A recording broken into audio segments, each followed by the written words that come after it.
Good morning. It is Wednesday, May 9th, and this is Coffee with Kelly. I am joining you this morning with probably, I'm going to say, the best coffee I've gotten since starting this series back in February. I stopped at the Human Bean on 10th Street in my neighborhood and got what's called the Aztec. I got an iced Aztec with coconut milk. The Aztec is cinnamon cocoa. So it's basically like cinnamon hot chocolate with espresso and coconut milk iced. It probably doesn't sound nearly as good as it tastes. I can't quite think what to compare it to, but it's absolutely delicious. This is the favorite thing I've gotten in a long time. So shout out to the Human Bean for getting me some solid coffee going this morning. And I wanted to circle back, jumping right in to the conversation that we were having last week about whether or not an employer can say bad things about a former employee. And where we left off was that it's sort of true that an employer cannot say bad things about a former employee, even if they're true.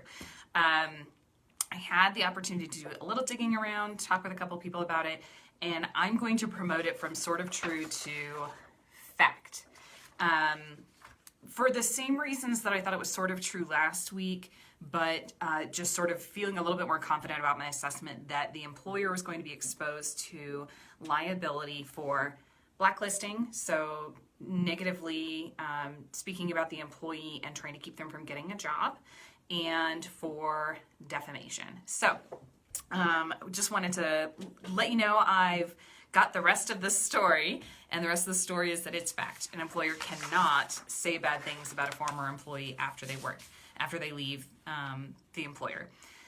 What happens after that is a story for another day.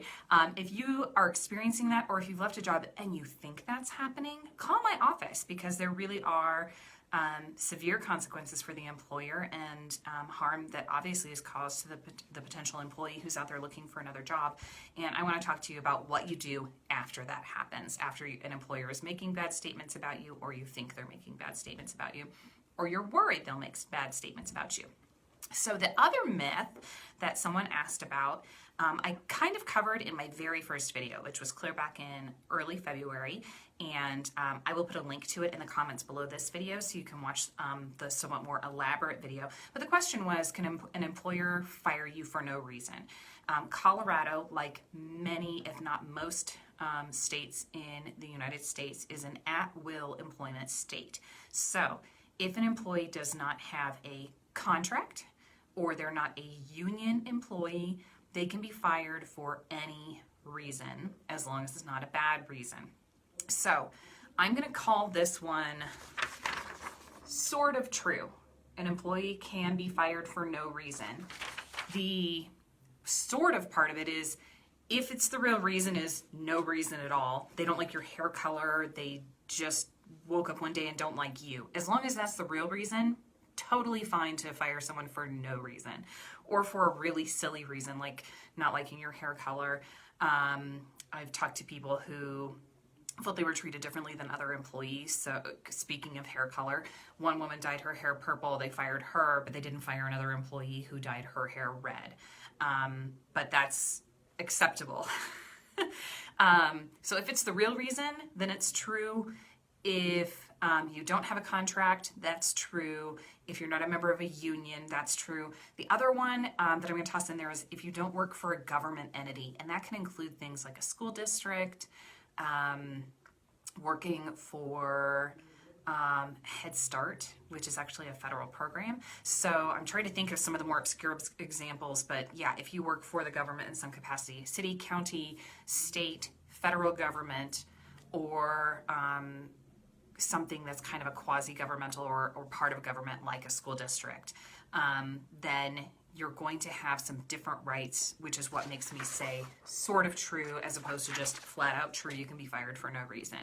And so that myth, I'm going to say, is holding up. Not, we've gotten behind it, and I'm going to say not a myth. But there's sort of more to the story. which is what I find myself saying on here all the time. So I am looking for more myths to get me through the rest of May. If you have a question about a myth that you've heard about employment law that you want me to discuss, please include it in the comments below. And I will also be, as I mentioned, including a link to the video that I did back in February about more examples of why you might be fired that aren't no reason at all, that there's really a different reason that you were fired. With that, I'm going to enjoy my Aztec, my cinnamon cocoa coconut milk latte, which is magical, and I will see everybody next week. Thanks.